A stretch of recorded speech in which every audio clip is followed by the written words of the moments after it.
this time, I will turn it over to Chief Graham. Hey, good afternoon, everybody. First and foremost, I want to thank City Communications for hosting this for us, but also I want to thank our media partners. There's been a lot going on this week, and I know a lot of y'all have asked for information from us. We felt like it was important to get everybody together at one time so we can get this for you and make sure you have all your questions answered. And I believe Hannah is going to work on doing this a couple times over the weekend so we can kind of all be on the same page. But we're here today from the Emergency Operations Center for the city and for the county. And I know that Commissioner Altman is listening, and welcome. We're always appreciative of when our county commissioners are doing, because we are a combined city and county emergency management. That includes the 6 towns. Charlotte-Mecklenburg Emergency Management and our partners have been closely monitoring the formation of Hurricane Ian over the past week and have been fully engaged in preparation efforts. The sheltering task force has been coordinating to plan for the potential shelter activations. Should they be necessary, but no shelters at this time are being opened. So we're not opening any shelters this time. However, we are standing by to do that. And we've been working closely with our volunteer agencies, including the American Red Cross. The Emergency Operations Center will be fully activated throughout the weekend, beginning on Friday afternoon, to monitor the impacts to our area and coordinate any necessary response efforts. Hurricane Ian has made landfall over the southwest coast of Florida this morning, and we predict that it will then cross over the Florida Peninsula into the Atlantic over the next 24 to 48 hours and enter into the Atlantic, and that's when we really have to pay close attention, because we're not fully sure what it's going to do when that happens. It could strengthen and then move in our general direction. There are uncertainties in Hurricane Ian's track and strength concerning the Western Carolinas and Northeast Georgia late this weekend and into even all the way into Sunday. The Charlotte-Mecklenburg area should be prepared for potential effects. And so part of that is the Emergency Operations Center and our partners will be here together so we can make sure that we are closely coordinating and communicating, which is always an important part of the equation. Deep tropical moisture associated with Ian will bring the potential for heavy rainfall and possible flash flooding, including 3 to 4 inches of rain currently as of today expected, but those numbers do fluctuate and they actually change from last night to today.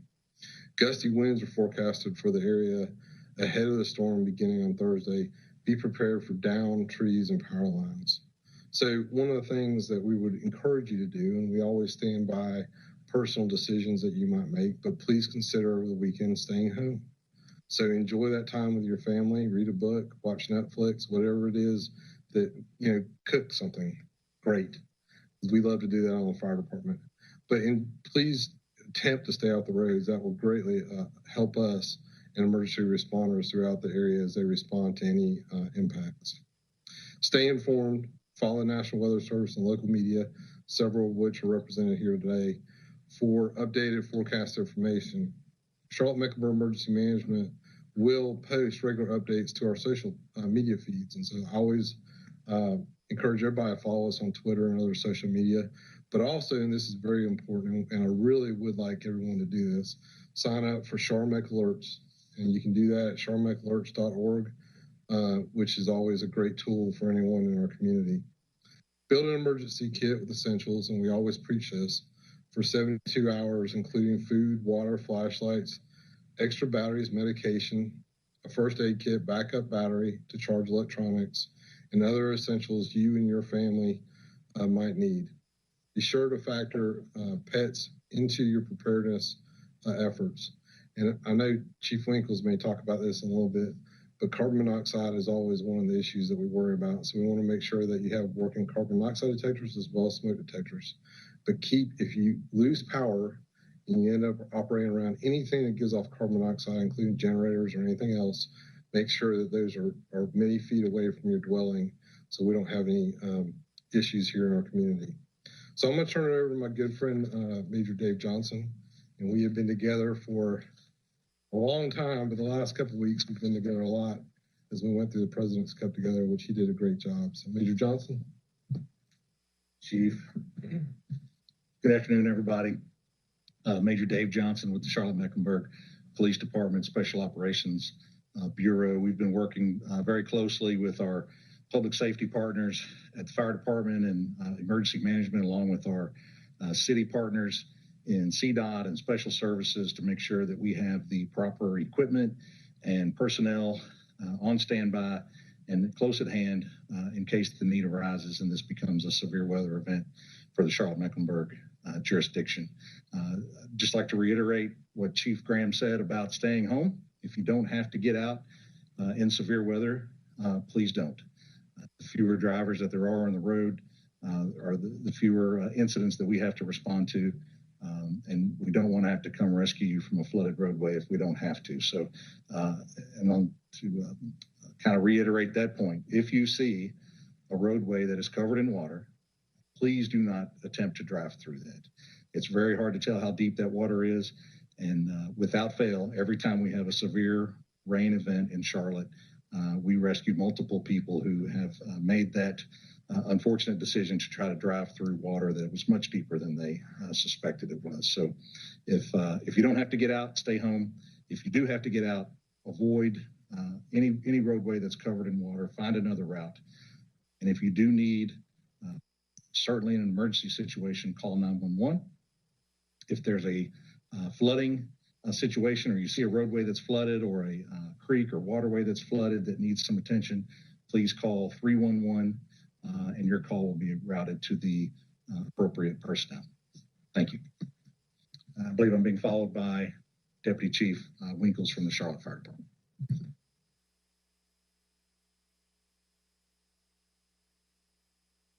Good afternoon, everybody. Deputy Chief Jerry Winkles with Charlotte Fire Department. Again, just to reiterate, Charlotte Fire Department has been preparing for the Hurricane Ian over the next couple of days. We'll be doing our daily activities and maintaining any kind of support that's needed with the emergency management. And in addition to that, we're asking that all Charlotte area residents, like Chief Graham stated, get prepared for the next couple of days. Some of the things that you can do in order to assist us is securing any items that are in the yard, and be prepared to go without power for 24 to 48 hours. And that includes getting batteries for flashlights, go ahead and charging your cell phones, and in addition, download any weather apps so that you can maintain a vigilant watch over the next couple of days. We ask that you contact 911 for emergencies only, and that if you have any needs for city services, please contact 311 for those. We also ask that you check on any elderly or any of your neighbors, and then obviously call for help if you need to, and then please bring your pets in. In addition to getting prepared, please make sure that if you have any items that you need from the store or any prescription meds, that you go ahead and have those filled as well in order to be ready for the next couple of days to be at home. And we do ask that you stay at home unless it's an emergency. Our next speaker is going to be John Wendell from Charlotte-Mecklenburg Stormwater Services.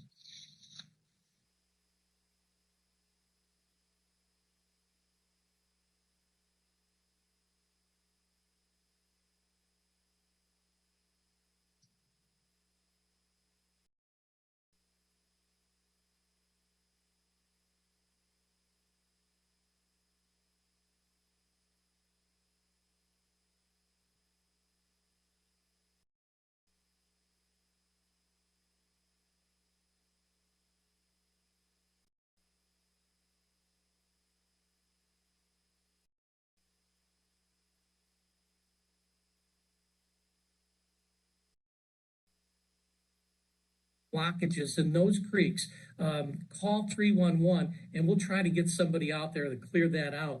But that won't happen after the rain starts. Once the rain starts, we don't want to put our folks in jeopardy. We want to keep them safe. So doing that early could get us a really good start on clearing out those storms, creeks in the area. The other thing I want to say, and other people have mentioned it already, turn around, don't drown. A lot of people hear this millions of times, but yet they still do it. More people have died in their cars from flooding than outside of their cars. So it shows you that people have either gone around barriers or they thought they could go through the water. So again, turn around, don't drown. A lot of people just hear about it, but they don't practice it. And we really do want to push that idea. Flooded roads, you don't know what's under it. Even though the water's not moving, I could drive through there. Well, there may be a sinkhole. There may be power lines. There may be tree branches, tree limbs. You don't know what's underneath that water. So be prepared and just go around that flooded roadway. The other thing is moving water. 6 inches of moving water could knock a person over. A foot of moving water could move a car.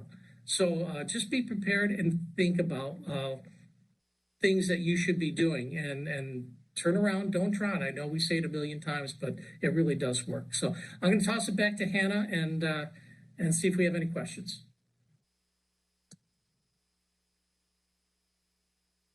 All right. Thank you, John, and thank you to all of our speakers. At this time, we are prepared to take any questions. Yes, this is Derek Dellinger for Queen City News, Fox Charlotte. You mentioned, Chief Graham made a specific mention of the fact that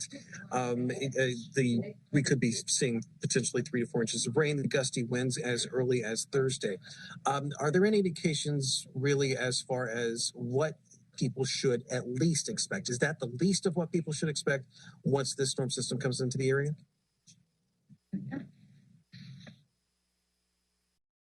Hey, Derek. So I'll be honest with you, it changes every couple hours. And so we know, and I'll let John Wendell maybe speak to it because he is a trained meteorologist for those that don't know. But we are expecting to get something. But John, do you have anything on that for us? Well, the thing I would like to say is that majority of the rain is probably going to happen on a Friday night into Saturday morning. And flooding is going to depend on how hard and how fast that rain falls. If you get 3-4 inches of rain over a 48-hour period, I think we're in pretty good shape. But if you get that over a 3-hour period, then we may have some problems. So I think it's more of a Friday night into Saturday morning event. But if you also think about the ground being saturated, the trees have a lot of leaves, so they make a big sail.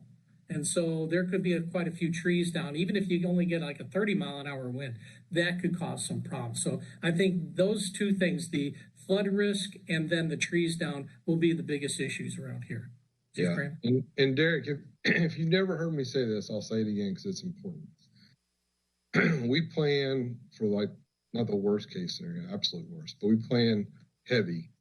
So if we plan heavy and we're thinking, hey, this is probably the worst that could happen during the storm, we're going to be in better shape if it's not, right? So we try to move as many resources in and have all our folks ready to go in case it goes in a direction that we don't like. And so that helps. Emergency managers, I always tell everybody this, emergency managers are never right. They're about like meteorologists. We've got too many resources that we're bringing in, or it gets worse and we didn't bring enough resources in. So you always want to be on the side that we're ready to go and prepared, rather than the side of like, well, it's not going to really do anything, so we don't need to prepare. And so that's where we try to land, really try to find that sweet spot. But I'm okay being wrong. I mean, that's just the world of emergency management.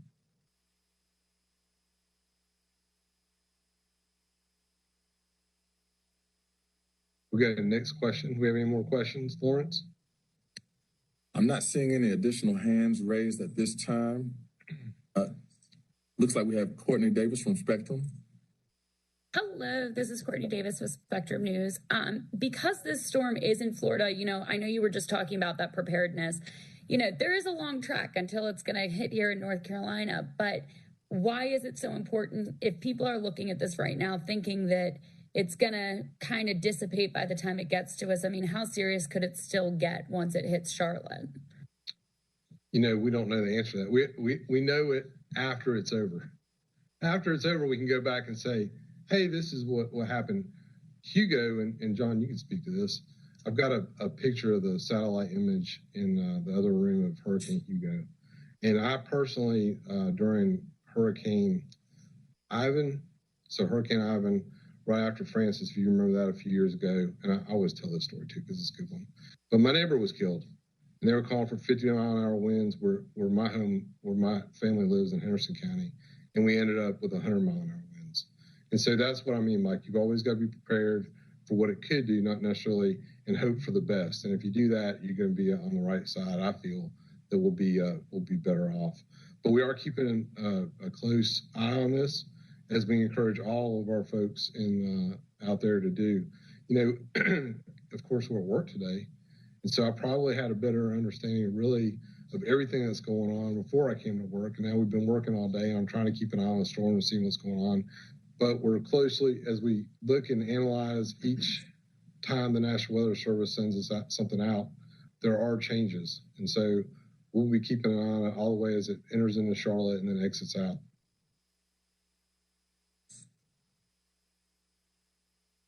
Chief Graham, can you hear me? John Wendell? Go ahead, Yeah, I want to mention one other thing is the type of flooding that Mecklenburg County will see is more of a flash flooding. Our creeks all originate here in the county. So when it rains, yes, the creeks fill up real quick. But when it stops raining, they usually drain fairly quickly.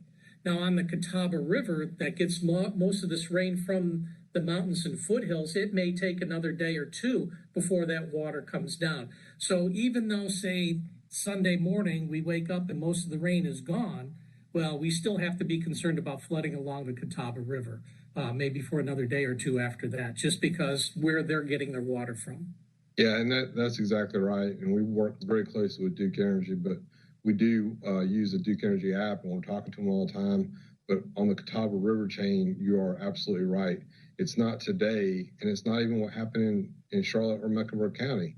It's what's occurring in McDowell County in those areas as it works its way down the chain. And so we'll be closely monitoring that.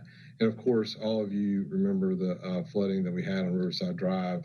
And those folks down there, we spent a lot of time communicating with them and making sure that they're comfortable and making sure they're watching and keeping up to date on changing conditions.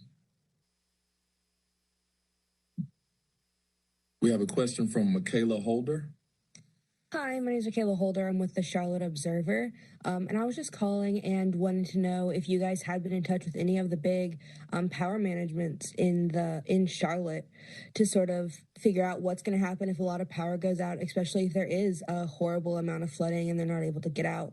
What should people do? What shouldn't people do if that becomes the case? Well, number one, and we've said this a couple times, please stay home. So if you stay home, that alleviates a lot of the issues we have. Number two, stay away from down power lines. Make sure you're contacting Duke Energy, or it's 1-800-POWER-ON, I believe is the number. And then we do work with Duke Energy, and we have them on speed dial, and we have folks that we talk to throughout the storm and then after the storm, and help them to identify areas that are, critical. So we call critical infrastructure sites. And of course, those definitely include hospitals, police stations, fire stations, other areas that we got to get the power onto so we can make sure that we respond. But the power will get back on, and we will get through this storm. And hopefully next week we're enjoying some beautiful, fabulous fall weather. And all this is a memory to us.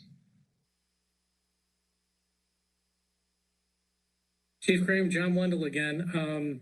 I got a message saying that the first part of my little talk there, you guys couldn't hear me. And one thing I want to mention one more time is that the folks could help out, the residents could help out by clearing out those storm drains. Very important, but also do it safely. Do it from the curbside. Maybe take a rake and get out there and move out some of any leaves, because leaves are starting to fall. There's a lot of leaves on the trees. With the wind, more leaves will start to come down. So clearing out those storm drains, very, very important. That's right. Thank you, John. And I always say this, we deeply appreciate our Louisa folks and our stormwater folks. We work with them on a very regular basis. In fact, a group of engineers was in here just today talking about hazard mitigation, which is a much longer conversation. But we're always working to try to mitigate issues here in Mecklenburg County. We have another question from Derek Dillinger, Queen City News. Yes, it's worth noting here that we have a bunch of people arriving in Charlotte pretty much each and every day, people that are moving here that might not necessarily be familiar with the problem areas, specifically in Charlotte and Mecklenburg County. Are there any specific areas that people should be worried about specifically? And they will hear it better from an official than they will from me. So are there any specific areas that you guys will be looking out for, be keeping an eye on?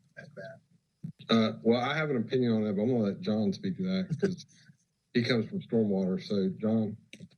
There's a couple of areas that really stand out. One area that is usually the first place to see some flooding going over a road top would be Addison Drive at McMullen. The road top is probably only 5 feet above where the creek is now, and then you throw some water on top of that. That's usually one of the first spots. But, Little Sugar Creek going through the uptown area toward Midtown there, that along the Greenway, if someone's, I don't know why you would be biking on a day like that, but that's very close to the water level, and that's going to come up real fast. The thing is people should just use some common sense. And it doesn't matter where you are within the county. If it's raining, there's a possibility of getting flood. So use some common sense. If you see that standing water, you see some moving water, there's usually a different way you can go to get home or get to where you want to get. Do not try to cross it. That's right. And I get asked that question a lot, Derek. And part of it has to do with the construction. Of course, we live in now. But the more construction that occurs, it can change the dynamics of what floods today or what floods tomorrow. And John talked about it earlier with the rate of rain, how much rain we get over a given amount of time, how saturated the ground is. And so people would say, well, did you know that was going to flood? We do sometimes learn that from repetitive loss information, and that helps us in our hazard mitigation. Mecklenburg County has really an industry best standard program called Mecklenburg County FINS. And so the FINS program, you can Google it. I would not be able to tell you the website, but you can Google it. You can actually pull up and see the entire county, and we have gauges that will tell you how much rain we got in a given amount of time. And it also has cameras that you can take snapshots. So a lot of times when we're monitoring what's going on in Mecklenburg County, that's one of the tools that we use to tell us how bad things are and how much damage that we're getting across the county. Interestingly enough, the state adopted a near same program called Fireman that is now all over the state, but I believe it started right here in Mecklenburg County. And the folks at Stormwater and Louisa are nationally recognized for their flood mitigation efforts. And so a lot of other large areas, metropolitan areas in the United States, ask us questions about what we're doing right here in Charlotte. And so I can't really sing their praises high enough. They do a fantastic job over there at the county and the city, of course, but the county really has the bulk of what we do. The website, Chief Graham, is stormwater.charmec.org, and there'll be a little tile that says creek data. Use that. That's right. Thank you, John. We have another question from Courtney Davis, Spectrum News. Hello again. You guys touched on this a little bit. It is a weekend that this storm is going to be coming and hitting us and everything because people won't have work. They won't have school. I know you just mentioned you don't really know why someone might be out there riding their bike in a storm like this. But when it comes to people that want to, that are curious, that want to be those amateur storm chasers and everything, I mean, what would you say to them about just how quickly this water can move through Charlotte in some of those creeks, some of those low-lying areas, and how dangerous it can get in a couple minutes? So, Courtney, obviously I'm with the fire department, and I've been here 26 years. I cannot tell you how many rescues that we've done over my 26 years for exactly what you're talking about. Stay out of the water. I cannot stress it enough. Don't get near the water. Don't take kayaks out there. Don't bike down there. Don't let your kids play near the flooded water. Stay out of the water. Stay out of the water. Stay out of the water. Stay out of the water. And if we do that, we'll be okay. But again, really try to stay out the roads. I have to deal with this with my own family members, and sometimes I tell them, "Doggone it, I'm an emergency manager. You need to listen and lay down the law." But if I can't get my own mother to always listen, I can't get everybody else.